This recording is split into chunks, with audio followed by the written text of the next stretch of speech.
Vem pra cá, Brasil! Estamos começando mais um podcast e hoje a minha convidada é a Andressa Nascimento, maravilhosa, que vai contar pra gente um pouquinho de como ela travou uma batalha incrível contra o câncer. Andressa, seja muito bem-vinda. Já quero te dizer de antemão que eu sou muito fã sua, te admiro demais.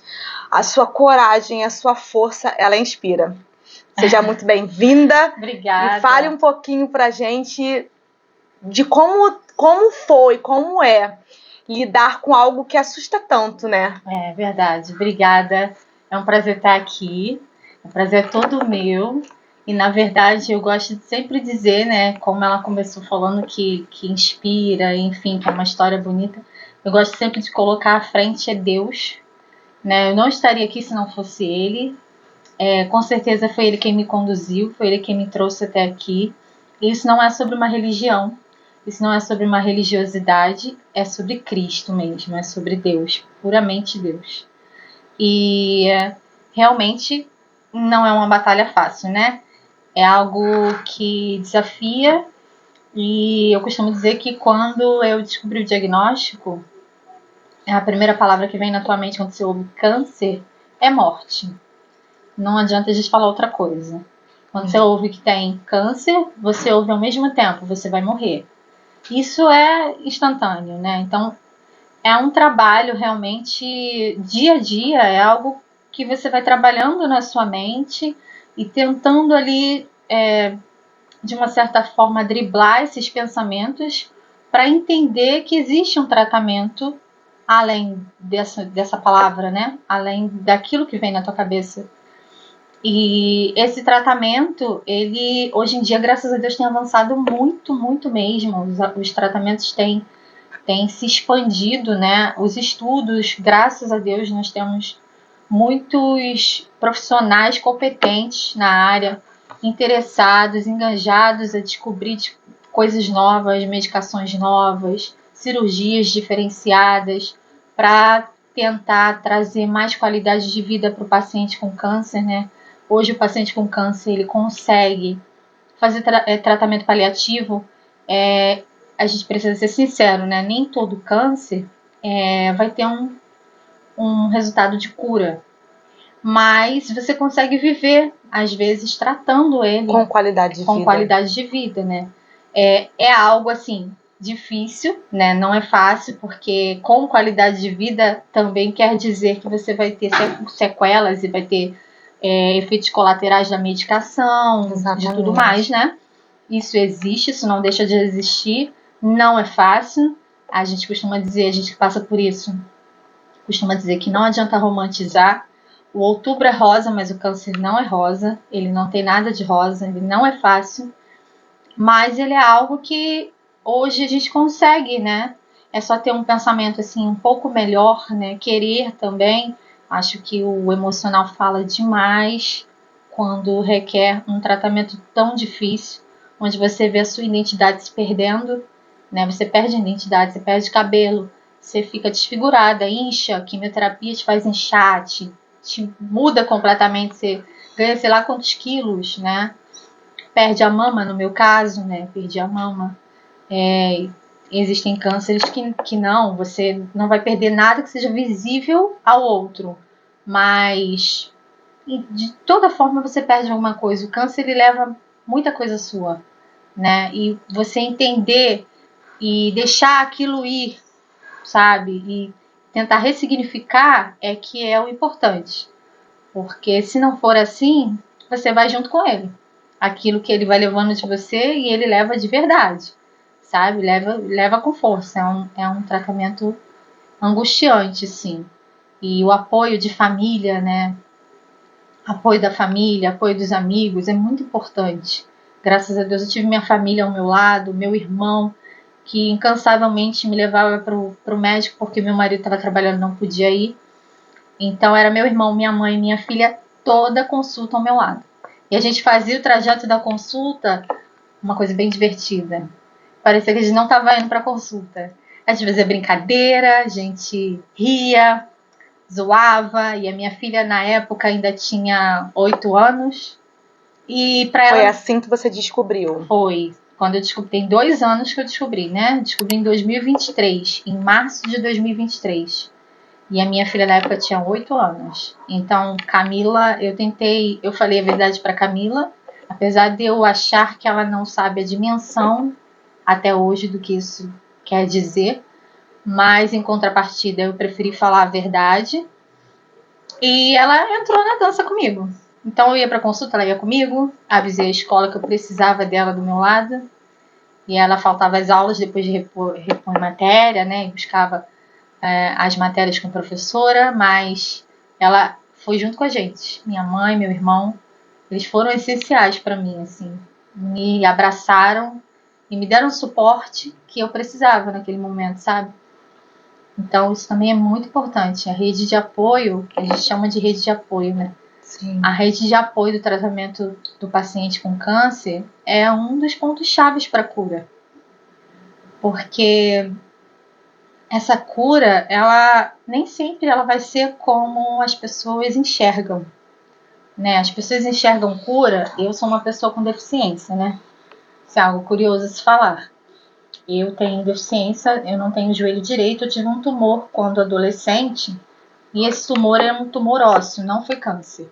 Um tumor diferente, não tem nada a ver com câncer, mas ele tem características cancerígenas, assim, malignas, né?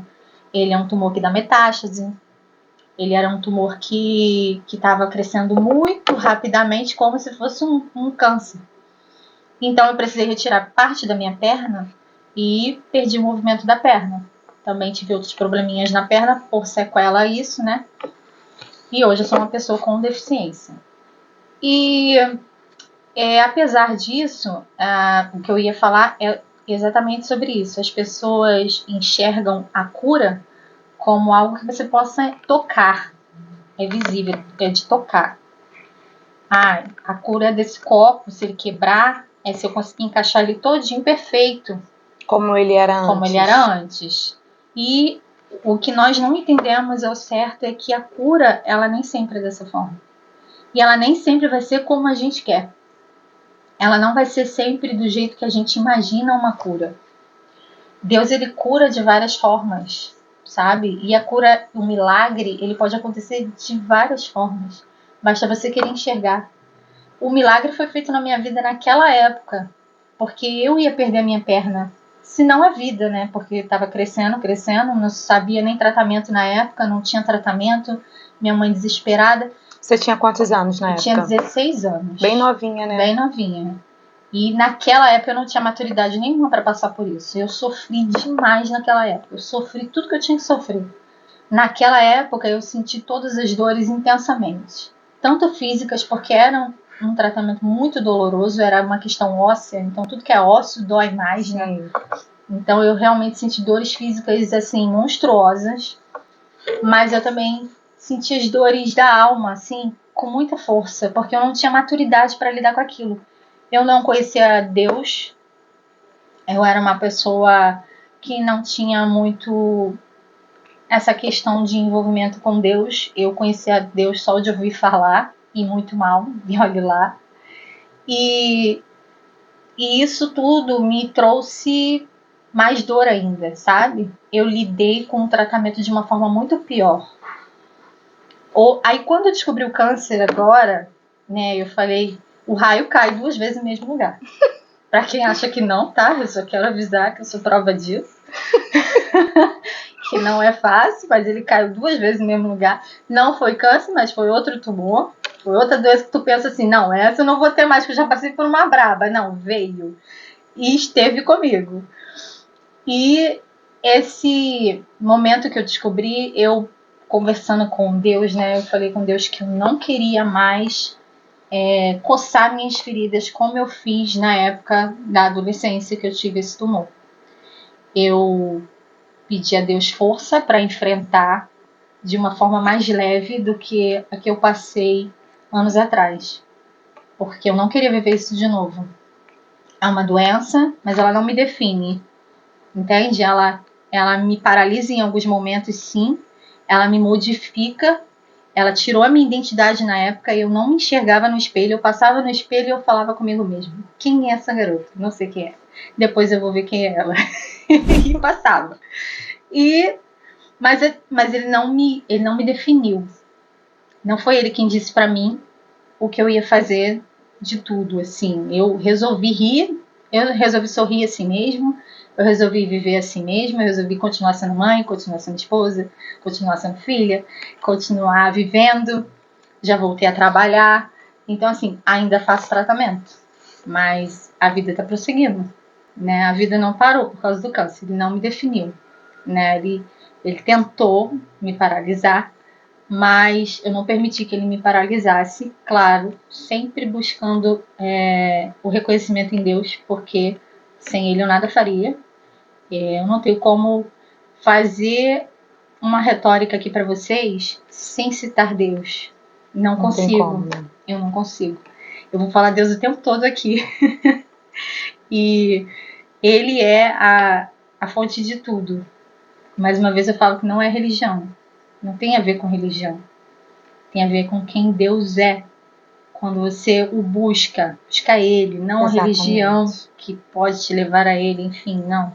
Ele pode ser buscado de forma única, pessoal, né? E isso traz grandiosidades assim na nossa vida, que são milagres que você talvez não possa enxergar, mas que eu vivo. Eu sou um milagre. Eu sou a prova de um milagre. Eu já vivi um milagre na adolescência, agora eu vivo outro. E talvez as pessoas não enxergar, mas o seu peito foi tirado, né? Mas é isso, né? O milagre nem sempre é aquilo que a gente consegue enxergar, ou também nem sempre é do jeito que a gente quer que seja. Você está aqui já é um milagre, né, Andressa? Exatamente. É interessante que você tocou em 2 pontos que, assim, eu falo muito sobre isso. Você tocou no ponto de Deus. Deus é a chave de tudo. E a nossa mente. Né? Você pegou ali a sua dor e você ressignificou. Né? Você teve como base Deus, a sua fé, e a sua mente. Porque uma mente, gente, uma mente contra, porque na verdade a gente não pode deixar a nossa mente controlar a gente que controla ela, né? Porque se na nossa cabeça for tudo bem, vai fluir tudo bem. Mas quando a gente bota na mente que não, acabou, o corpo se entrega, o corpo padece, né? É verdade. E interessante, falando mais uma vez sobre Deus, já tem estudos, comprovação científicas do poder da oração. Eu vi isso. Hoje, eu vi esses dias. Porque até um certo tempo atrás, a medicina negava piamente o milagre, né? A ação do Espírito Santo, da oração. E hoje já há estudos científicos que comprovam, gente, o poder da oração. Como uma oração, ela se move. O que uma oração faz? E a gente, mais uma vez falando, não se trata de religião, não. Se trata de intimidade com Deus. Independente do que você faz, do que você acredita, quando temos intimidade, quando nós cremos de todo o nosso coração que Deus ele é poderoso para fazer, o milagre ele acontece. Isso. E basta você estar com os olhos abertos para enxergá-los, né? Porque às vezes o milagre está acontecendo na tua vida e você não está vendo. Porque você não tem olhos para isso. Você está esperando aquele joelho que eu perdi na adolescência crescer do nada. Já pensou?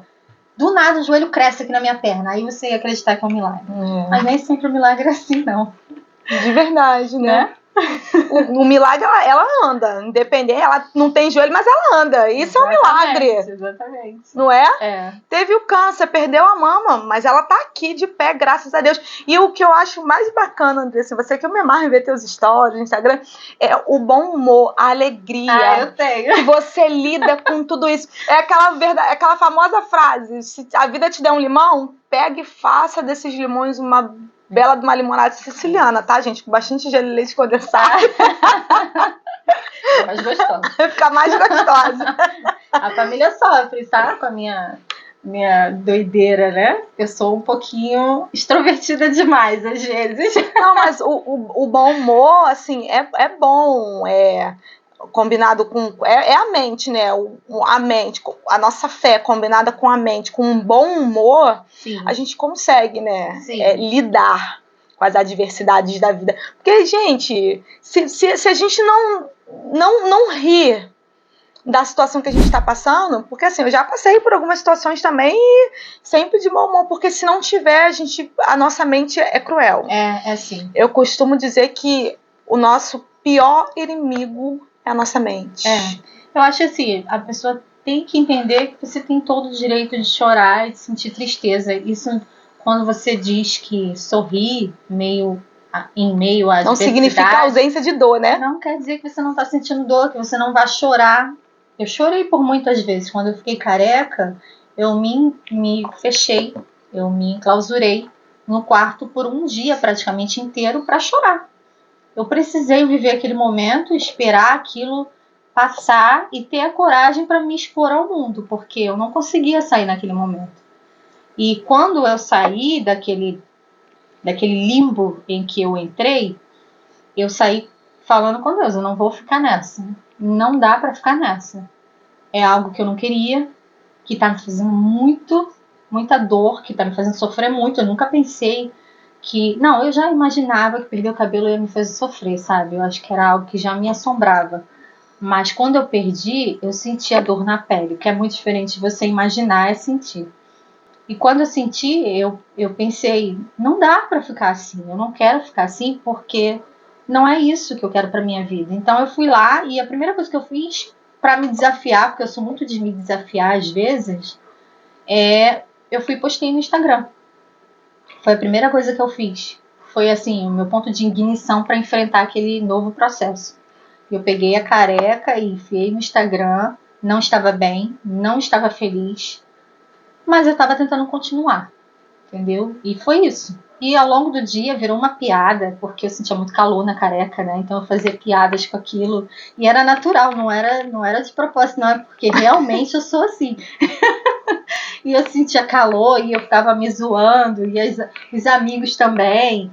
E virou, assim, algo muito natural pra mim, ó, depois de um tempo, sabe? O cabelo crescendo e eu mostrando o processo do crescimento capilar. Enfim, hoje em dia eu tô cabeluda, assim, né? Como vocês podem ver, isso aqui pra mim, ai meu Deus, obrigada.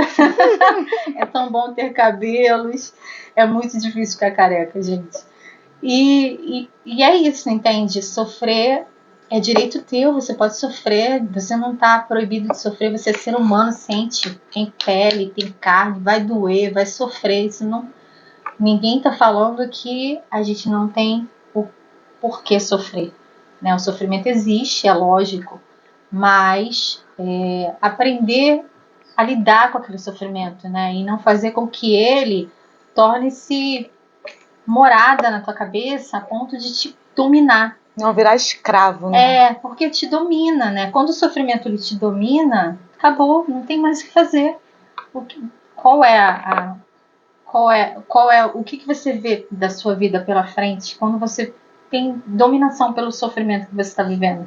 Como eu disse, coçar ferida, né? Se ficar coçando ferida a vida toda, aquilo ali vai abrir um rombo, um buraco enorme, que depois não tem como curar. Então, essa questão, eu acho que a saúde mental, né, é muito importante para que a gente não se deixe levar por essas dores da vida, porque a gente vai ter, né? Ou é um câncer, tem gente que tem uma diabetes, tem gente que tem hipertensão, né? São várias as doenças. E umas causam um pouco mais de dor, outras menos, mas isso também eu aprendi a respeitar muito, porque eu acho que cada ser humano tem a sua régua de dor única. É isso aí, uma dor não diminui a outra. Não pode medir o outro pela nossa régua, isso não existe. Então, é isso. Às vezes uma pessoa que tem diabetes sofre mais do que eu, sei lá, entende? Porque é difícil ficar aplicando insulina, passando mal, eu não sei. Então, é algo que a gente tem que aprender a lidar com as adversidades do dia a dia, da vida, as dores que vão surgindo, a gente vai ter que aprender a lidar e não deixar dominar. Porque a gente não tá aqui pra isso, né? A gente tá aqui pra viver. Se a gente parar, eu adorava ir pra praia, né? Eu lembro quando eu acabei as rádios, E aí acabou aquele processo químio, rádio e cirurgia. E a gente foi passar um tempo na praia, aniversário da Camila. E algo que me regenerava, assim, eu não ligo muito pra praia, mas o visual, porque eu vejo aquela imensidão e eu vejo que lindo, que maravilha que é, e aquilo me regenera, sabe? Buscar coisas que te façam enxergar Deus, enxergar a beleza da vida, tentar olhar para as coisas com um olhar um pouco melhor, sabe? Porque de negação, de coisas ruins, a gente já está rodeado. Não precisa fazer esforço, né? A gente enxerga uma pessoa passando fome na rua toda hora, a gente enxerga pessoas sendo injustiçadas, a gente enxerga tanta coisa ruim, crianças sendo abandonadas, mortas. Então, o que a gente precisa é fazer um esforço para enxergar um pouco das belezas, sabe? Porque de coisa ruim já tem muita coisa por aí, a gente não precisa nem fazer esforço. É verdade. Assim, lembrando, gente, mais uma vez, a Andressa já falou, eu já falei, e tudo que a Andressa tá falando que ela resignificou não significa ausência de dor, tá? Ela viveu o processo, sentiu, doeu, mas eu amo essa palavra resignificar. Amo, Andressa. Eu amo. Muitas pessoas não sabem nem o significado, né? Mas é quando você pega aquilo que te fere, você transforma, você pega daquilo ali e você transforma num combustível para você poder seguir em frente. E é bonito ver, sabe? Porque você poderia ter se entregado. Sim. Você poderia, como tantas pessoas fazem. Eu perdi a minha mãe pro câncer. Minha mãe teve depressão quando soube, e minha mãe em 15 dias se entregou, sabe? E quando eu vejo uma mulher lutando bravamente e de pé, eu sinto orgulho, eu fico feliz de saber que, por mais agressivo que o câncer seja, ele não tem o poder de tocar a sua mente, ele pode tocar seu corpo, a sua mente ele não pode tocar. Exatamente. A sua fé ele não pode tocar, não pode. Sabe? Como você falou, o câncer ele sempre leva alguma coisa, ele sempre leva uma parte. Ele levou uma parte de mim, sabe? Mas a minha fé ele não levou. Exato. Ele levou uma parte de você, mas a sua fé ele não levou. A sua mente ele não tocou, sabe? E é sobre isso que a gente está falando, sobre superação, né? Superar as dores, superar os medos, superar os desafios. De repente você está passando por uma situação difícil, de repente você se encontra nessa situação que a Andressa viveu e de repente você está aí pensando em se entregar. Se entrega não. Se entrega não, assiste esse programa, assiste de quem viveu, de quem passou, né? Que eu acho que ninguém melhor para falar é quem passou, né? Não, é verdade. Quem vive na pele sabe o que é, né? Agora a gente perdeu há pouco tempo a Preta Gil e eu me tirei ao direito de chorar junto, né? Não vou nem falar muito porque eu me emociono. E a gente que viveu isso na pele, a gente sente. É muita batalha que se enfrenta. E a minha oncologista falou algo que eu achei muito interessante. Algumas pessoas falaram que a Preta Gil perdeu pro câncer. E minha oncologista falou, não tem como dizer que ela perdeu. Ela foi uma vitoriosa. O câncer não ganhou. Ela foi vitoriosa. Ela batalhou até o último dia. Ela fez tudo que ela podia. E descansou, né? E agora tá descansando, né? Enfim, é uma questão que as pessoas às vezes falam mesmo, né? É uma luta contra o câncer. Realmente é uma luta. Mas a gente não perde, porque quando você se predispõe a continuar a viver, independente se você tem o câncer ainda, ou foi curada, enfim. Eu não estou curada ainda, tá, gente? Eu estou em remissão. A remissão, ela dura anos, né? Até você ter o diagnóstico de cura. Porque o câncer de mama, principalmente, ele tem um período para talvez voltar. Né? Como o câncer que eu tive foi hormonal, ele tem essa faixa, né, de tempo que ele pode retornar, e aí esse tempo a gente chama de remissão, não é chamado de cura. Tanto que eu ainda faço tratamento, hormonioterapia, faço as injeções, eu ainda vou operar novamente, enfim, tem todo um processo ainda tem um catéter aqui. E é muito incrível ver a força que a Preta Gil também teve. Ela teve uma força tremenda, gente. Ela sorria. Ela tem dinheiro. Olha, eu confesso a vocês que é algo que pesa, tá? O tratamento com câncer, ele te suga. Não só o emocional, ele te suga o financeiro. Você tem que ter uma alimentação boa, né? Tem todas umas questões. Meus médicos não são aqui, meus médicos são tudo longe. Freguesia, Barra da Tijuca, moro em Caxias, né? Então, assim, é uma distância e é algo muito turbulento, realmente. E tudo isso com certeza influencia. Mas se ela não tivesse a mente legal, não adiantaria dinheiro nenhum. Nenhum dinheiro adiantaria para ela. Ela passaria todo o processo dela chorando e sofrendo cada minuto do dia dela. E ela não, ela preferiu viver. Ela preferiu sorrir, né? Então, eu acho isso importante também dizer. Eu também gostaria até de aproveitar o momento aqui e dizer que eu tenho todo o meu respeito por todas as pacientes oncológicas que se tratam no SUS. Eu faço tratamento pelo plano de saúde e eu sei a diferença que é na vida de uma mulher um tratamento do SUS e um tratamento que não é do SUS. Andressa, o SUS não presta? Não, pelo contrário. O SUS tem profissionais muito capacitados, o SUS tem exames importantes e tudo mais, muitas descobertas científicas são feitas pelo SUS, mas há uma burocracia muito grande. A lentidão do sistema. Há uma burocracia muito grande e muitas mulheres definham aguardando um exame ser marcado, uma cirurgia ser marcada. Eu fiz a minha reconstrução mamária imediata, no mesmo dia que eu tirei o câncer, foi colocado um silicone. Isso no SUS não acontece. Né? A mulher ela tem que passar por um processo de um tempo, se ver sem a mama mesmo, para depois abrir um processo para conseguir colocar a reconstrução mamária. Isso tudo é muito sofrido na vida de uma mulher. Imagina uma mulher nova, recém-casada. Eu tenho amigas que passaram por isso. E com câncer que perde a mama. Né? Uma coisa sou eu que consegui reconstruir imediatamente. E outra é essa mulher que vai passar 2, 3 anos ali daquele jeito. Ainda lutando na justiça pelo direito. Para conseguir. Fora as medicações que são carésimas, né? Muito caras. E que muitas das vezes eles também precisam abrir processos do Ministério Público para conseguir medicação. Então, assim, todo o meu respeito, porque eu sei que a minha luta não é a metade da luta que essas mulheres passam. A gente precisa deixar isso bem claro. Nós moramos no Brasil, um país de desigualdade muito grande, e essa desigualdade também acontece no tratamento oncológico, seja de mama, seja qual for, né? A gente sabe que a saúde, né, ela não é uma coisa muito boa para todo mundo, né? A gente sabe que tem os lados favorecidos e os não. E, infelizmente, no câncer, isso quer dizer vida. Porque quando você demora um tratamento...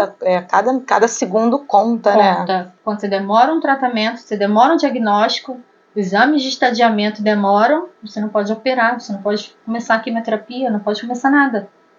Isso quer dizer vida. Porque, às vezes, uma pessoa que poderia ser salva, né, ela poderia ter cura, ela não teve. Perdeu tanto tempo na fila da burocracia que... Exatamente. É muito triste, mas é a realidade, né? Então, assim, eu sou privilegiada nisso, porque, graças a Deus, eu tenho um plano de saúde do meu marido, que é do trabalho dele. A gente passa muito perrengue com o plano. De vez em quando eu até falo isso nas minhas redes sociais, no Instagram, né? Já lutei para fazer exame de genética, para operar. Todo o meu processo também é luta, tá? Vocês não acham que é fácil, não, porque é tudo sempre reclamando, ligando para a ANS, uma guerra. Mas não se compara a quem trata no SUS. Isso aí eu não posso. Eu não posso me equiparar, não tem como. E só essas pessoas que tratam no SUS, elas têm uma batalha diária contra o tempo, né? E contra o processo, né, dessa burocracia enorme que existe. Andressa, e assim, você como uma paciente oncológica, o que você pode falar para as outras mulheres que estão passando, mulheres, homens, crianças, idosos, que estão passando pela mesma situação de você, seja fazendo tratamento pelo SUS ou pelo particular, enfim. Como você falou, há uma desigualdade, há uma balança meio que injusta, mas dor é dor. Né? O câncer ele não é diferente para quem trata no particular ou para quem trata no SUS. Igual, Isso aí é uma doença igual. Porém, algumas pessoas têm o privilégio de poder ser tratado com mais dignidade, né? Que não invalida o nível de dor e sofrimento para ninguém, né? Verdade. Mas deixa uma mensagem positiva de alguém que sabe na pele o que quer passar por isso. Sim, eu costumava falar, né, que durante a quimioterapia, que foi um processo bem doloroso, que é degrau por degrau, né? Às vezes eu tentava almejar, enxergar o final do tratamento. E quando eu fazia isso, me gerava aflição, me gerava ansiedade. E aí eu repensava e falava, não, vou viver o degrau de hoje. Não dá para viver vários degraus ao mesmo tempo, assim, querer, sabe, sair atropelando as escadas. Não dá. Um dia de cada vez. Não dá. Então, eu vivi assim, andando cada degrauzinho e vivendo cada degrauzinho de uma vez. E eu achei que isso funcionou muito para mim. Aquele dia que eu passei muito bem, ufa, agradeci a Deus. O dia que eu não estava muito bem, eu aceitava. Às vezes passava o dia deitada na cama, sem coçar ferida, não é isso. Eu permitia sofrer aquele momento. E passava, sabe? Tiveram dias muito difíceis que eu sinceramente achava que não ia conseguir passar, mas eu passava com a ajuda de Deus. E tiveram dias mais fáceis. E assim eu fui galgando, né? Eu fui conseguindo andar sem colocar muitas expectativas lá na frente, apenas vivendo um dia de cada vez. Então, o meu conselho para quem está passando por isso hoje, entrega teu caminho ao Senhor e vive um dia de cada vez, né? Vai degrau por degrau, se permita chorar, se permita sofrer. Não tá bem hoje, deita, descansa, chora, depois levanta, dá um belo sorriso, faz uma maquiagem, mesmo que você esteja com a cara inchada de quimioterapia, e vai seguir seu dia, porque existe um final, né? Vai chegar um momento em que você vai se sentir melhor, e você vai ver aquilo tudo lá atrás, né? Você nem vai acreditar que passou por aquilo tudo. Eu olho para trás e eu não consigo entender como eu vivi aquilo tudo. Só sei que eu vivi. E se eu conseguir, você também consegue. Eu espero muito em Deus que todos que estejam passando por esse tratamento tenham oportunidades e garantias de poderem ter uma vida mais digna, um tratamento digno de saúde, tratamentos paliativos necessários para que você possa viver bem, ou tratamento de cura, seja lá qual for o caso de cada pessoa, né? Porque cada pessoa é um caso, mas o que interessa é que nós possamos, além do câncer, enxergar quem somos, né? Além do câncer, permitir viver, se permitir viver além do câncer. O câncer ele não pode nos definir, ele não deve nos definir. Não permita que ele te defina. Defina acima dele. Mostre para ele quem você é. Ele está aí, mas você vai falar, não, mas eu é que mando aqui. Você está aqui, eu vou tratar, eu vou te curar, mas eu quero viver. Eu tenho vida. Estuda, vai passear com o filho, sabe? Vai viver. Você precisa viver. A vida não se resume a um câncer. Acho que é isso. Não se entrega. Olha, gente, muita luz, todo o nosso amor, todo o nosso carinho a todos os pacientes oncológicos do nosso Brasil, que você possa viver como a Andressa, carregada de muita fé, de muita esperança, porque dias melhores sempre chegam. Nada é eterno, tudo passa. Assim como o sol não brilha o ano todo, o inverno ele não dura o ano todo também, né? Exatamente. Então, se agarre em Deus. Não estamos falando mais uma vez, não se trata de religião. Se trata de um Deus que habita entre nós, né? Que é incontestável a grandeza de Deus, a verdade que Deus é, e Ele pode. Então, se apega a Deus e acredita, porque dias melhores virão. E Andressa, Muito obrigada. Obrigada a você, eu amei. Pela sua participação também, mas a gente tá meio que impossibilitada aqui de pegar a mão uma da outra, né? Muita coisa assim. E esse foi o Vem Pra Cá Brasil de hoje e até a próxima!